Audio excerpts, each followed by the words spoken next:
essas consciências, o princípio inteligente começou a ser animado, estimulado na formação, desde os gases, da combinação dos elementos, da formação dos corpos, da construção da matéria, até chegar na estrutura da vida que hoje nós podemos ver.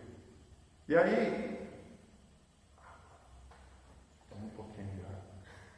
aí, nós vamos perceber que essa analogia de Ranieri traz, André Luiz traz também no livro Os Domínios da Mediunidade,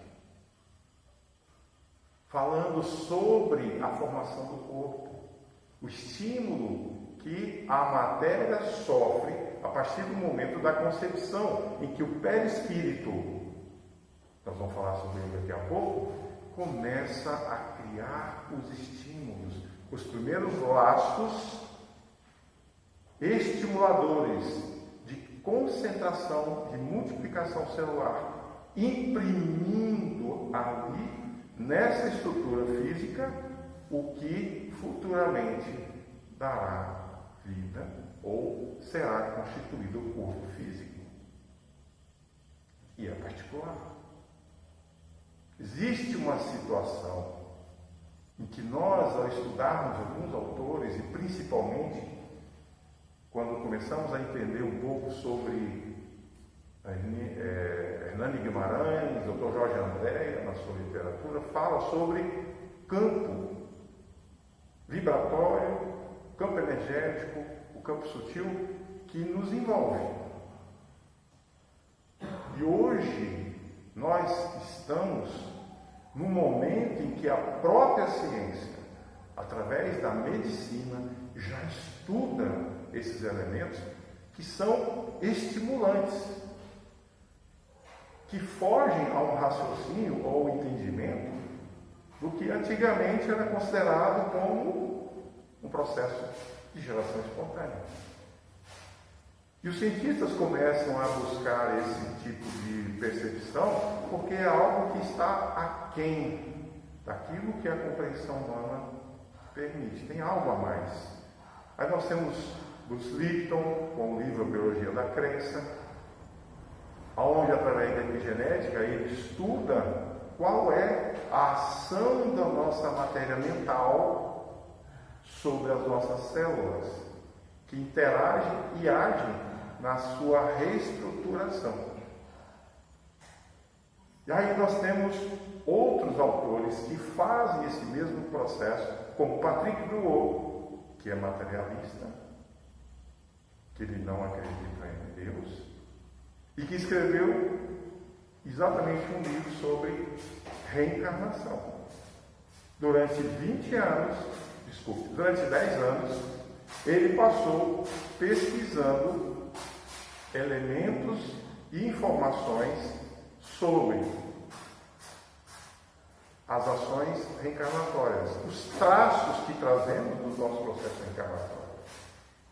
E nesse livro dele, em que ele fala exatamente sobre isso, ele foi pesquisar durante 10 anos quase 20 mil pessoas que traziam essas memórias marcadas no corpo como cicatrizes, como reflexos, como memórias de outras vidas que traziam naquele momento.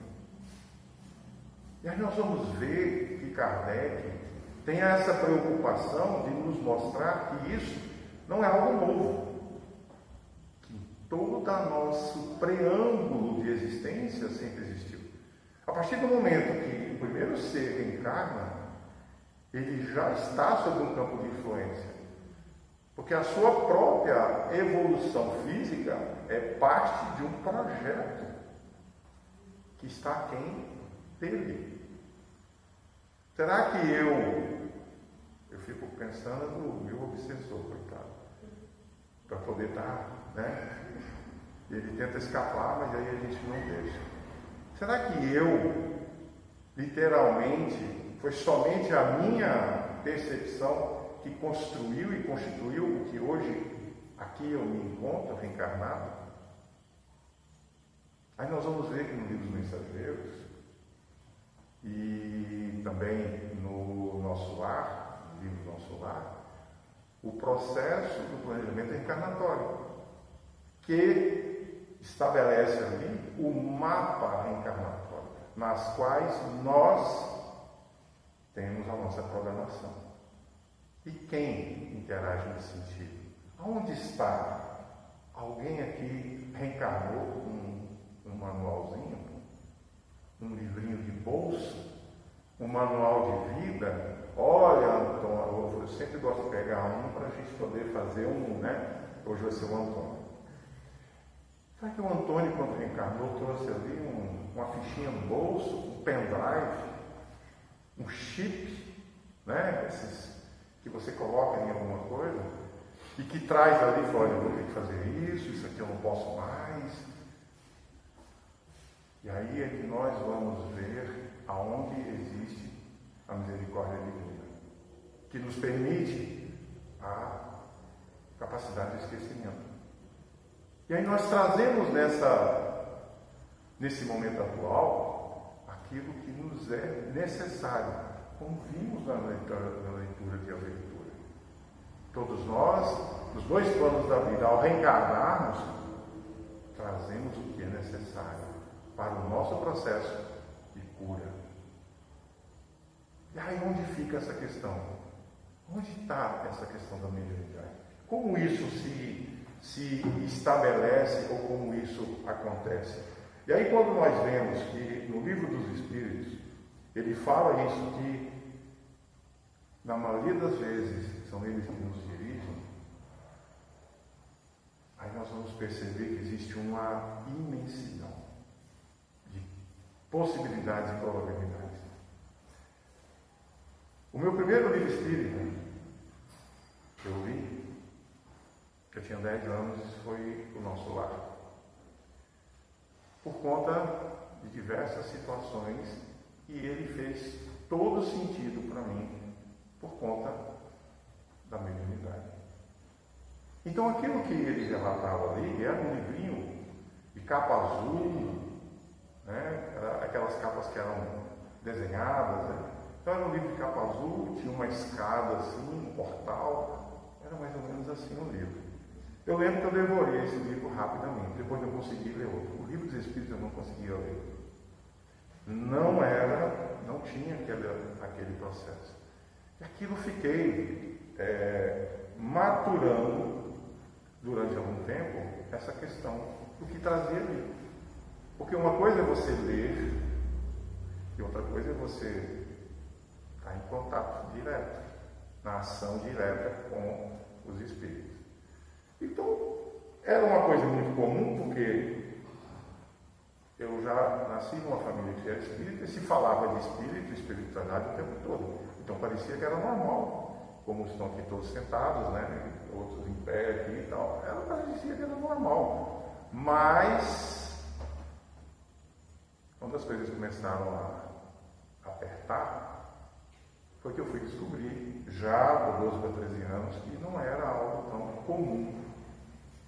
Porque na mocidade a gente estudava o Livro dos Médiuns, o Livro dos Espíritos. Eu só conseguia estar ouvindo, era para ler, era uma complicação danada.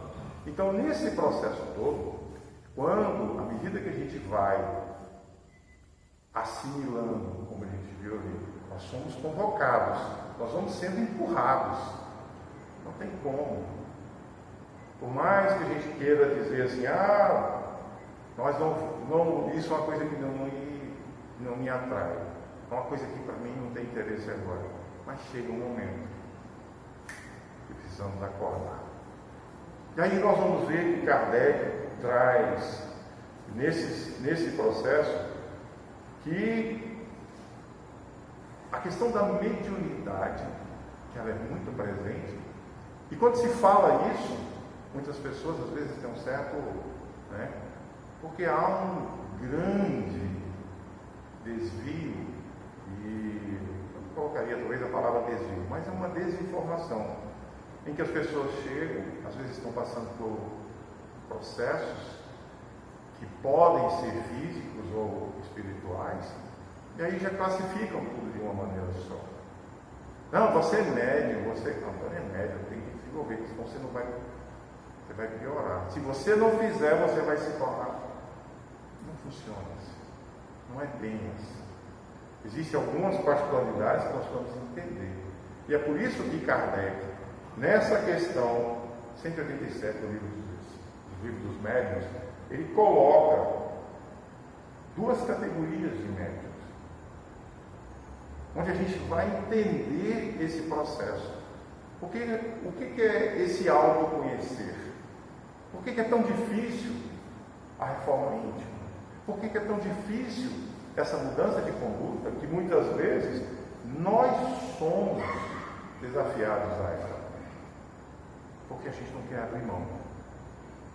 Porque nós ainda nos prendemos a questões da fisicalidade. E esse processo que ainda nos aprisiona é nosso. À medida que a gente começa a se conhecer, conheça a verdade, como dizia o filósofo Sócrates, reproduziu no seu túmulo, conheça a verdade nos libertará. Então esse é o processo. E o que é conhecer essa verdade? É entender o seu auto-processo.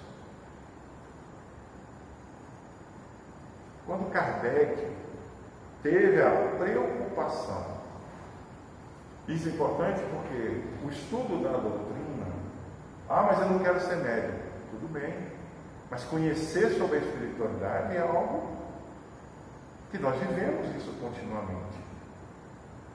Quem tem intuição? Pode levantar a mão. Eu estou indo por um caminho, aí eu tenho que passar por outro local. E quando você passa, há um livramento de onde você ia passar. A gente tem isso e vê isso constantemente. Eu penso, nossa, eu preciso falar com o Antônio sobre aquele assunto. Imediatamente Antônio liga. Então veja que existe em nós, continuamente, todo esse processo. Mas a gente prefere ignorar. Isso é obra do acaso. Como disse o meu filho essa semana, isso é questão da casualidade. Falei, está certo. A casualidade me trouxe até aqui. A casualidade me proporcionou estar onde você está. A casualidade me permitiu conhecer o seu histórico de outras vidas, as ações, o suicídio e outras particularidades? Ou será que foi a sua busca para entender a dor, para entender o desconforto, para entender, eu faço tanto, mas não muda, parece que tudo que eu faço não avança? Olhe-se, comece a se observar no que eu sintonizo, no que eu estou nesse momento afinizado. Um dos nossos orientadores espirituais, ele sempre diz: observa o que você sente nesse momento, e você vai saber no que você está sintonizado. Compreender a nossa faixa vibratória é uma coisa, manter o nosso padrão vibratório é outra coisa completamente diferente.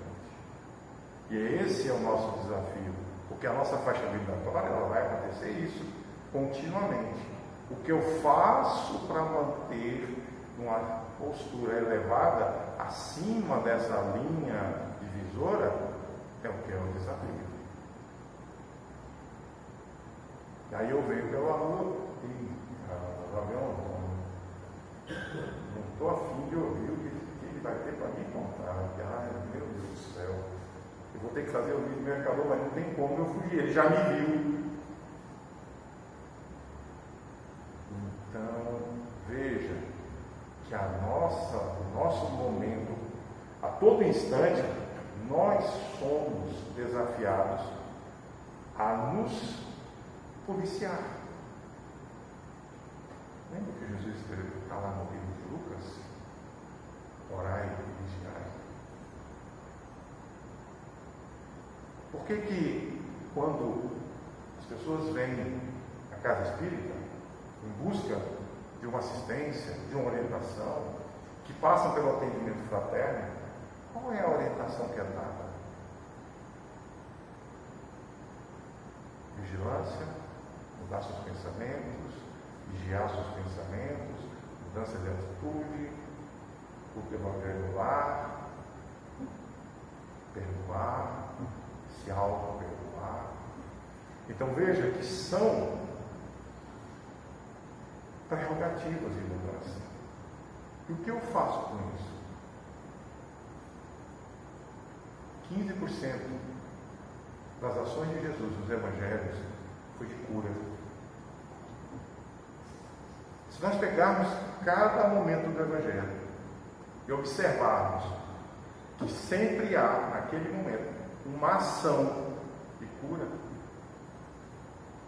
seja ele agindo diretamente, seja também pelos apóstolos, como é o caso de Verônica, a mulher hemorrágica, que durante 15, 20 anos não tinha cura, os médicos já tinham se enganado. E ao saber que Jesus estava chegando, o que ela faz? Ela se mobiliza com toda a dor e sofrimento. Quando ela soube, através da esposa de Paulo, de Pedro, que ele estava chegando na cidade, ela falou assim: eu sei que ele pode me curar. E ela se arrasta com toda a dificuldade em meio à multidão e toca no manto de Jesus. E diante daquela multidão que o cercava, qual foi a expressão de Jesus? Quem me tocou? E aí Pedro, que estava do lado, Mateus, que estava próximo, mas aqui nós estamos, ninguém te tocou, a multidão é muito grande. Ele falou: não, alguém me tocou, uma virtude saiu de mim. Então vejam que nesse processo todo, a ação e o cuidado. Jesus não chegava para ninguém: vem cá que eu vou te curar. O que queres que eu faça? Era a primeira ação dele. Depois ele reforçava: você quer ser curado?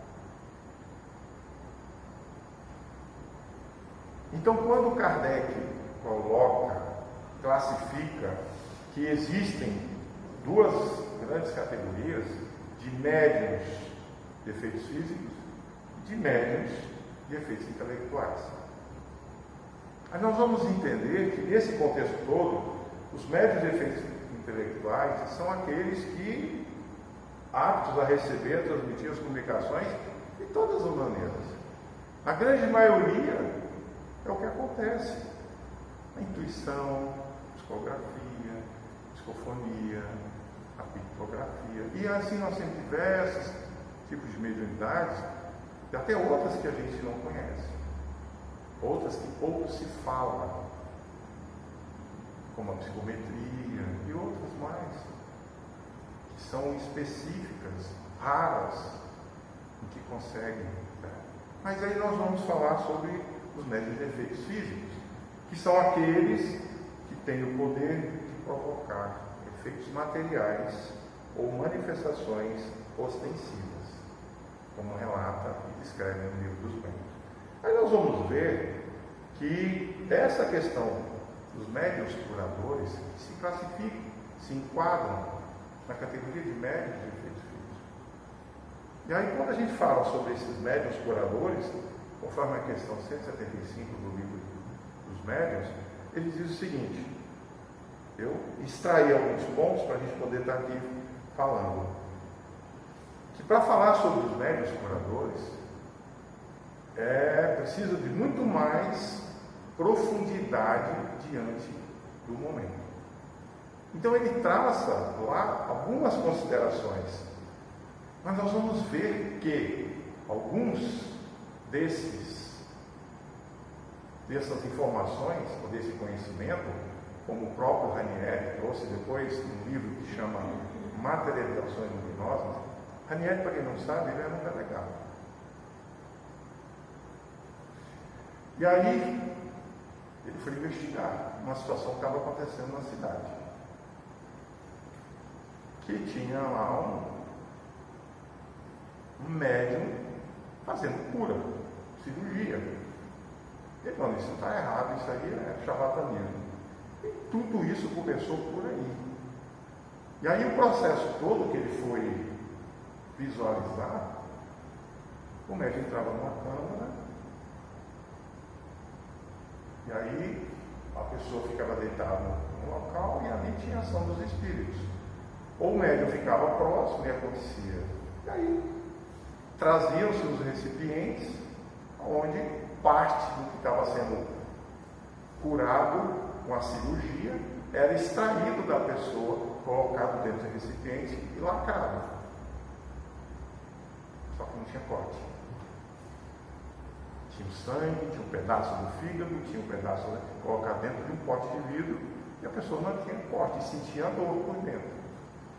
Feitos os exames, constatou que era um tipo sanguíneo, o tecido era da pessoa. Teve outras situações em que isso aconteceu, em que ele foi trancado numa sala, ninguém ficou na outra sala, e foi feito uma cirurgia de um órgão que estava totalmente infectado e extraído esse órgão. Foi um apêndice, se eu não me engano. E foi colocado num vidro fechado. E quem estava de fora ouvia o movimento dos instrumentos batendo no vidro,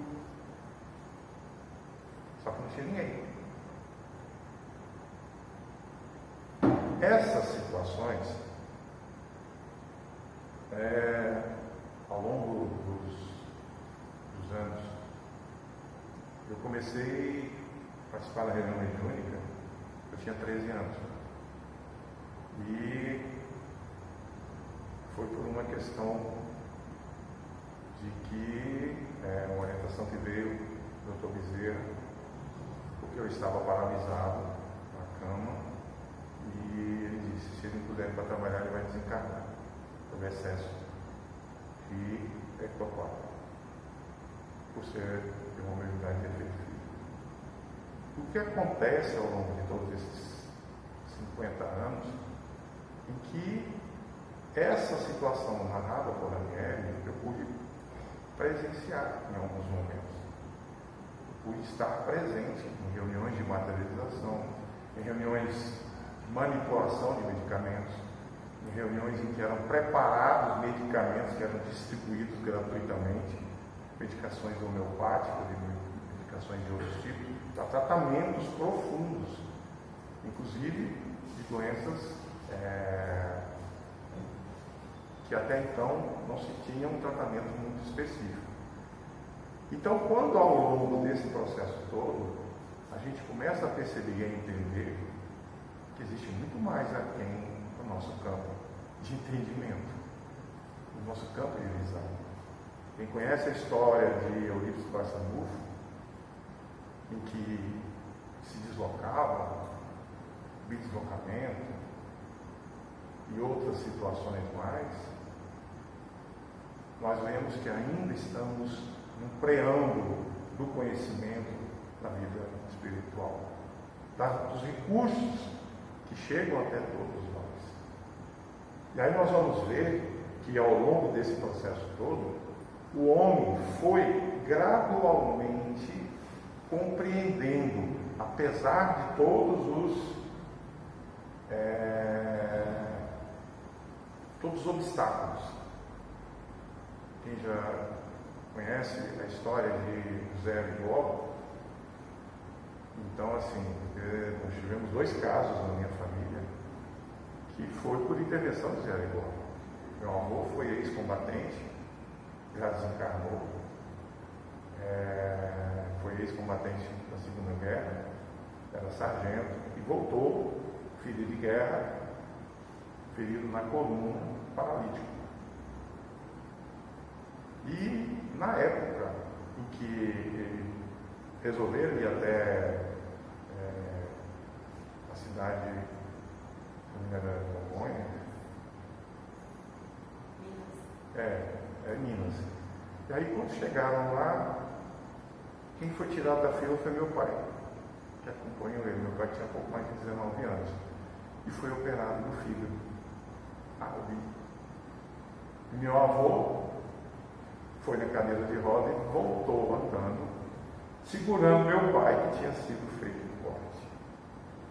Então veja que assim, muitas vezes, e assim nós temos muitos casos de pessoas que a gente conhece, ou seja, da família ou amigos, que não imaginavam esse processo. Porque não tem muitos aspectos não são tão latentes. E o que torna essa mediunidade um diferencial? O que torna isso? Quando a gente fala que esse processo tem, ele diz o seguinte, Kardec, através das suas observações, no livro dos médiuns. Esse gênero de mediunidade consiste principalmente no dom que possuem certas pessoas e curar pelo simples toque, pelo olhar, mesmo por um gesto, sem o concurso de qualquer medicação.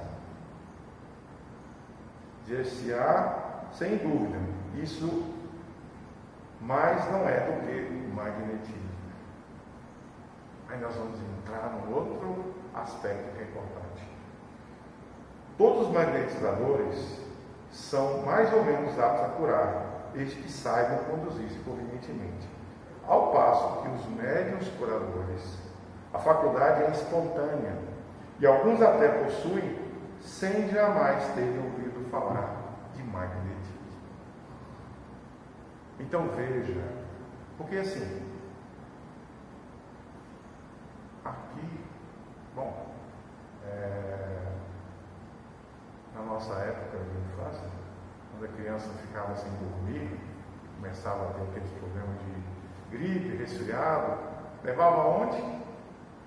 Na benzedeira, na rezadeira. Esse menino está com quebranto, esse menino está com mal olhado, esse bebezinho, olha. E tinha toda aquela questão, né, de que fazia a criança dormia. Está com a espinhela caída, levantava os braços assim, tinha uma mão diferente da outra, benzia, voltava, estava igual. Então, assim, e eram pessoas simples. Nós temos vários exemplos na família, pessoas assim. Quando eu morei em Porto Velho, eu conheci uma senhora, Dona Rita, que inclusive tinha um sobrenome meu, um dos meus sobrenomes, e ela foi internada no sanatório aos 14 anos. Baiana, interior da Bahia. Quando eu a conheci, eu tinha o que, 23 anos, e ela tinha os seus quase 80. Ela foi internada no sanatório. Que levava para o padre, fazia bênção, exorcizava, leva essa menina, batia lá até com cinto. E aí foi internada no sanatório. No dia que a mãe dela chegou, ela com 14 anos. Imagina, nessa época, quando eu a conheci em 84, 85, ela tinha quase 80. Você imagina com 14 anos como era a situação dos sanatórios nessa época, pelo interior do Brasil.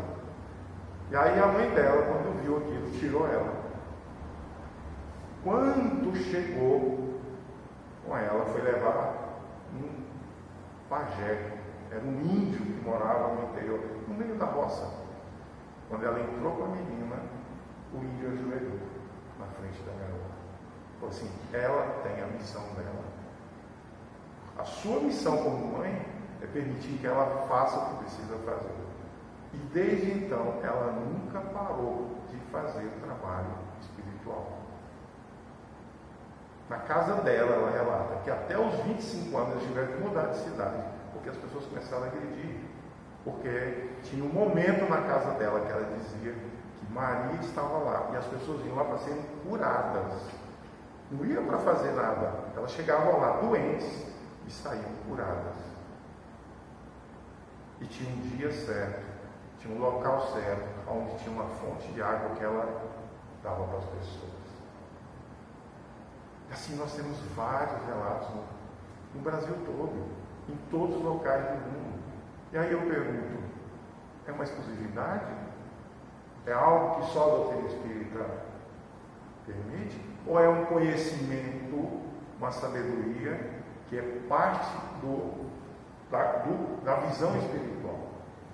E aí nós vamos ver um pouco mais à frente que ele diz o seguinte: se considerarmos que a maioria das pessoas que podem, com razão, ser qualificadas como médium curadores, recorre à prece, que é uma verdadeira evocação.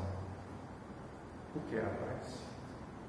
Quando nós oramos pelo filho que está acamado, quando nós oramos pelo parente, quando nós oramos pelos amigos distantes, a ação da prece, nós irradiamos, quando nós vemos a câmara de passe receber isso.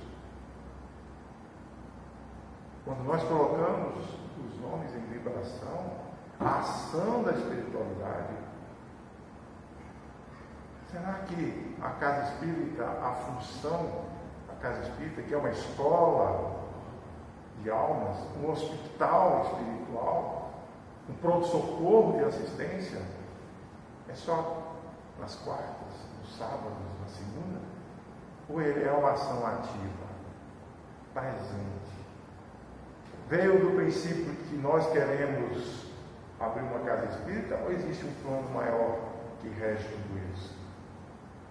E aí nós vamos ver o que, na simplicidade de suas palavras, Chico dizia: o telefone toca de lá para cá. Então não é só da nossa vontade. Mas para atender esse telefone, nós temos que estar prontos, temos que estar aptos, temos que ter a nossa percepção em sintonia. Só entra na tua casa quem você abre a porta e convida. Ah, mas eu estou passando por isso, essa dor, que parece, olha, está tendo um momento que em casa está todo mundo assim, que não está tendo entendimento, que um ficou doente, outro também, e há dias que eu não consigo dormir, porque quando um melhora, o outro. Vamos olhar mais profundamente.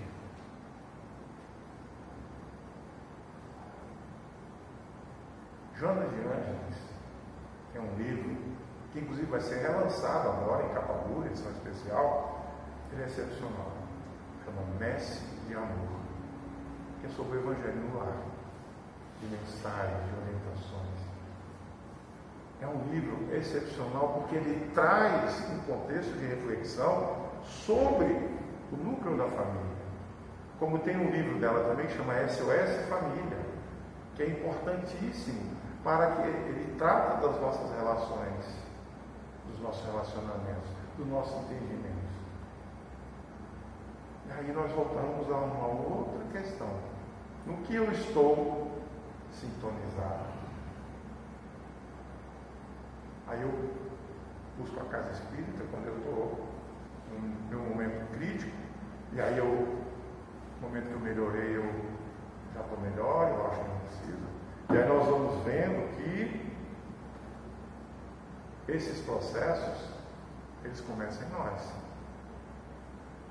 Em todos esses momentos, nada vai acontecer no Antônio se não houver nele a transformação, se não houver nele a ação eficaz de se autotransformar na sua mudança de pensamento. Tem um fato que é recente, inclusive. Uma pessoa que estava totalmente desacreditada na possibilidade de um tratamento. Era uma pessoa ligada à área da saúde e, da maneira dela, ela simplesmente não se cuidou durante 5 anos. E 5 anos antes ela teve um diagnóstico de um nódulo no seio. E aquilo passou. Quando foi agora recente, no ano passado, meados de setembro, outubro, e aí ela começou a sentir um desconforto, 5 tumores, sendo que um vai ter que ser retirado. E aí o pensamento dela, quando nós fomos fazer o evangelho lá, e ela estava muito desanimada com tudo isso, não adianta eu for fazer isso, eu sei que eu vou morrer mesmo. Para que eu vou me sujeitar a um tratamento doloroso, que eu sei que é doloroso, porque eu trabalho há 28 anos no hospital e sei que é doloroso. Eu não vou me sujeitar a isso. Eu sei que eu vou morrer.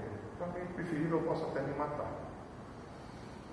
Então, assim, à medida que nós fomos conversando, eu vi que naquele momento era algo assim que não era um momento de você estar tentando fazer qualquer tipo de mudança de pensamento. E eu me lembrei de uma amiga que é espírita de Campina Grande e que, em função dessa pessoa que eu visitei, nós fizemos uma live sobre câncer de mama. E a Ieda, que passou por isso há 10 anos atrás, inclusive escreveu um livro sobre o câncer de mama, orientando as mulheres sobre esse processo. E eu pedi permissão para ela, posso ligar para uma amiga? Na hora que nós estávamos lá, eu pus ela em contato. E esse diálogo entre elas aconteceu também outras vezes. Porque a esperança que ela passou foi a esperança de alguém que se tratou e se curou. De alguém que viu uma expectativa, que trouxe para ela uma perspectiva. E o interessante é que passou esse momento, durante uma semana, 2, ela não quis a visita. Aí logo em seguida, ela me ligou, perguntando se tinha condição da gente ir lá. Temos. E a finalidade de nós irmos lá para encontrar com ela é que ela ia começar o tratamento naquela semana. E ela fez agora, sexta-feira, a última sessão. E está pronta e preparada. E o que é mais importante, desde então ela participa dos encontros.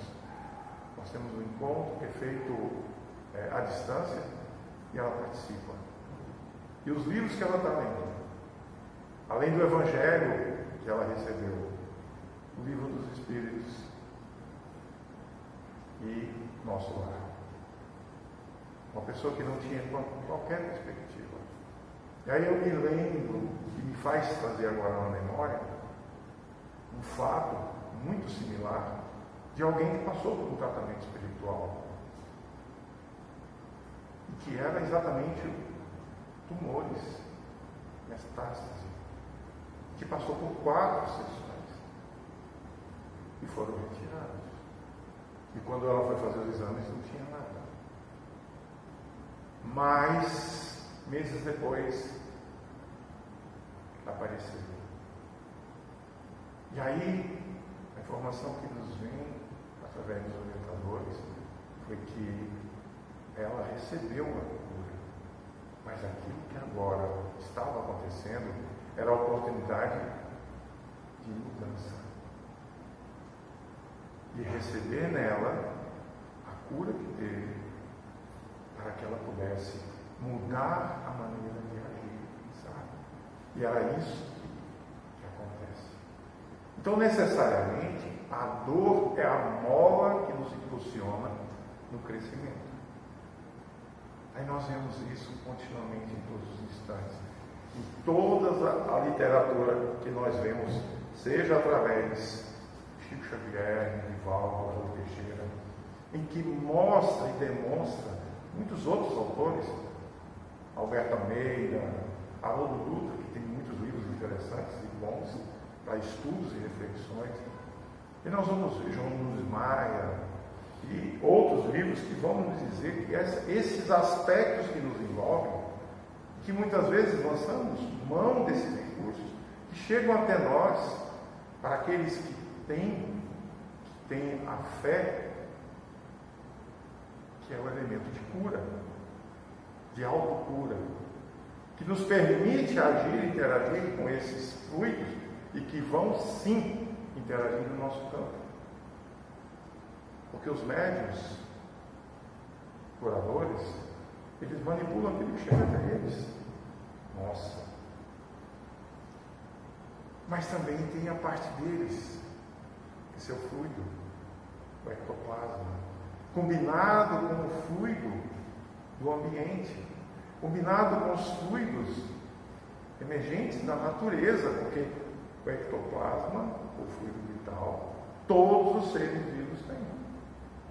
Todos. Ele é um intermediário entre o perispírito e o corpo físico, e que vai agir e interagir nesse processo. Então, os médiuns curadores, quando nós estamos na cabine de passe, mas eu sou apenas um médium passivo. Você é um intermediário. Eu estou em casa, Antônio está na casa dele, fazendo as vibrações das orações, está sendo conduzido. No livro A Segunda Morte, que trata sobre o desprendimento de Francisco de Assis, quando Chico chega no campo, foi convidado para esse momento, que quem recebeu foi Jesus, e quando ele chega no plano espiritual, ele vê rios de luz pelo universo, verdadeiros canais que circulam em movimento, belíssimos, iluminados, e ele pergunta: o que são isso? Que eu nunca vi, encantado com aquilo. E aí a orientação que ele recebe, a explicação, são as preces que são dirigidas aos necessitados.